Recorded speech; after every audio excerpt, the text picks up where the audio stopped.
Assalamualaikum warahmatullahi wabarakatuh. Selamat pagi anak-anakku. Bagaimana kabarnya untuk hari ini? Alhamdulillah baik. Sekarang Bapak akan mengajar tentang penjurnalan, contoh penjurnalan. Namun sebelum itu alangkah lebih baiknya kita berdoa terlebih dahulu. Untuk muhasib ketua kelas silakan dipimpin doanya dulu ya.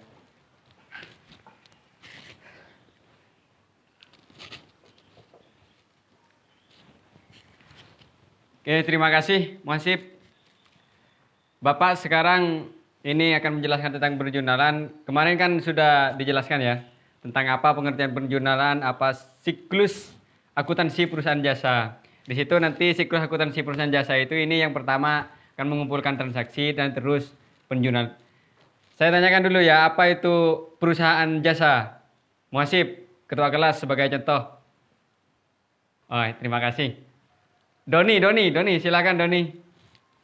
Oh iya, perusahaan jasa yang kemarin ini kan tugas utamanya untuk kemaslahatan masyarakat ya.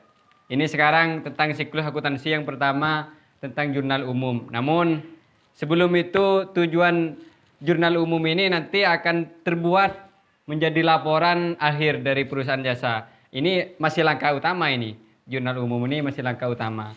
Dan untuk memulai ini maka pikiran kita harus fresh untuk menangkap ilmu-ilmu karena ini juga bisa dibilang ada hitung-hitungannya ya. Kalau kemarin saya bilang selamat pagi, pagi-pagi, yes, sekarang luar biasa lagi ya. Kalau Bapak mengatakan selamat pagi, berarti kalian semua pagi-pagi, yes, itu ya. Selamat pagi, pagi, luar biasa. Terima kasih, semangat sekali karena untuk mendapat ilmu yang bagus, ilmu yang bisa masuk ke dalam pikiran kita, maka kita harus bahagia dan semangat. Seperti itu ya. Oke, Bapak langsung mulai. Ini seperti halnya yang Bapak kemarin janjikan, sekarang kita akan membahas soal-soal. Ini tentang penjurnalan, kemarin kan memasukkan transaksi-transaksi kepada jurnal umum ya. Jurnal umum. Ini di halaman, soal ini akan dibahas di halaman 20. Di halaman 20 ya.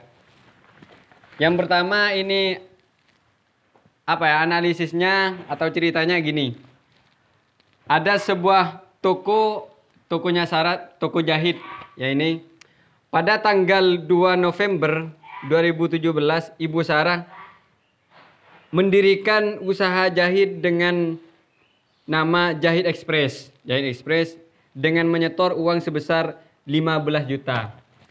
Berarti ini Ibu Sarah untuk membangun apa? Perusahaan jahitnya ini memerlukan dana atau mempunyai dana 15 juta. Berarti di sini tanggal 2 ditulis tanggal 2 untuk nomor bukti ini karena ini hanya sebagai contoh dikosongkan tidak apa-apa. Terus nama akun.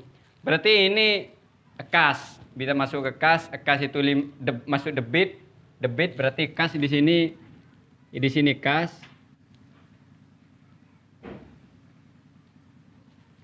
Selanjutnya karena ini Ibu Sarah ini mempunyai modal, kalau modal bertambah berarti itu masuk kepada kredit. Kalau kas ini kan juga masuk kepada harta. Harta kalau harta bertambah dianalisisnya itu masuk kepada debit. Namun kalau modal bertambah masuk kepada kredit. Berarti di sini modal.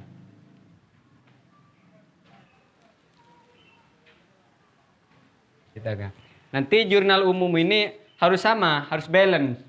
Yang akhirnya harus balance. Oke ya, mengerti ya? Ada yang ditanyakan tentang ini? Paham? Oke. Transaksi yang kedua tanggal 6 November 2007 juga dibeli peralatan jahit dengan tunai sebesar 2 juta. Berarti perusahaan Jahit Express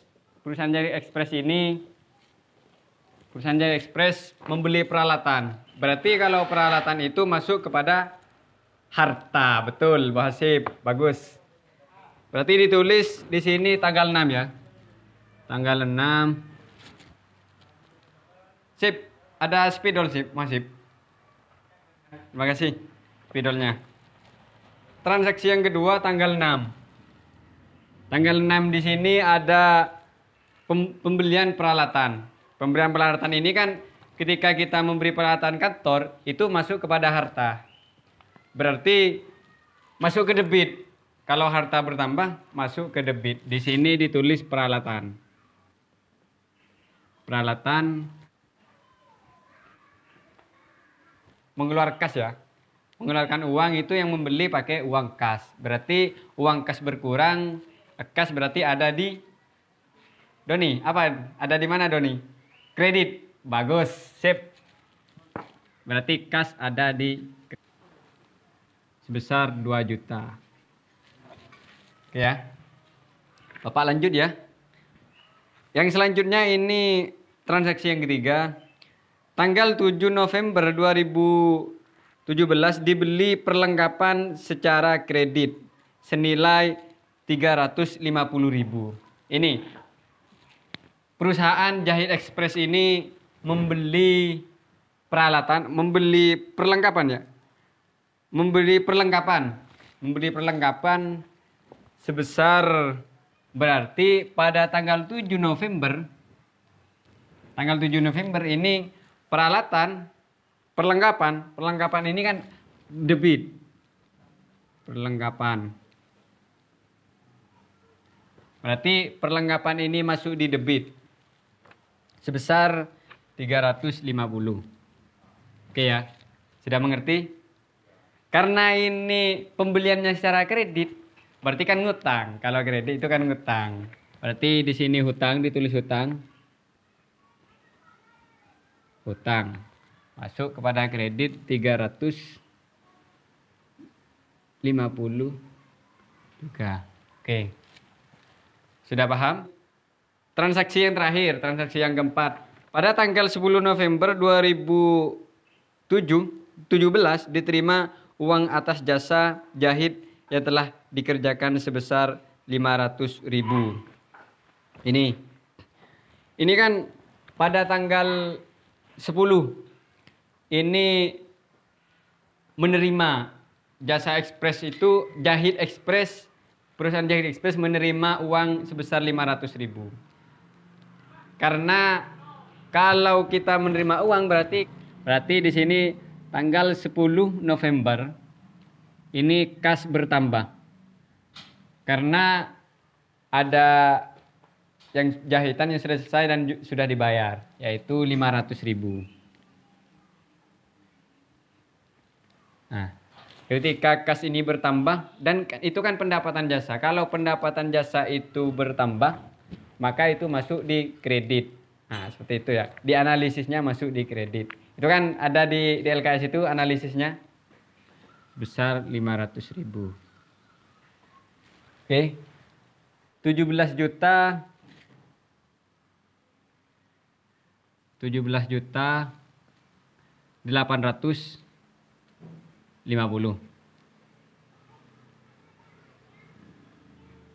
Wih, dicek. Benar sip. Ini ya, sudah mengerti semua, nggak ada pertanyaan? Kalau nggak ada pertanyaan, Bapak lanjut minggu depan ya.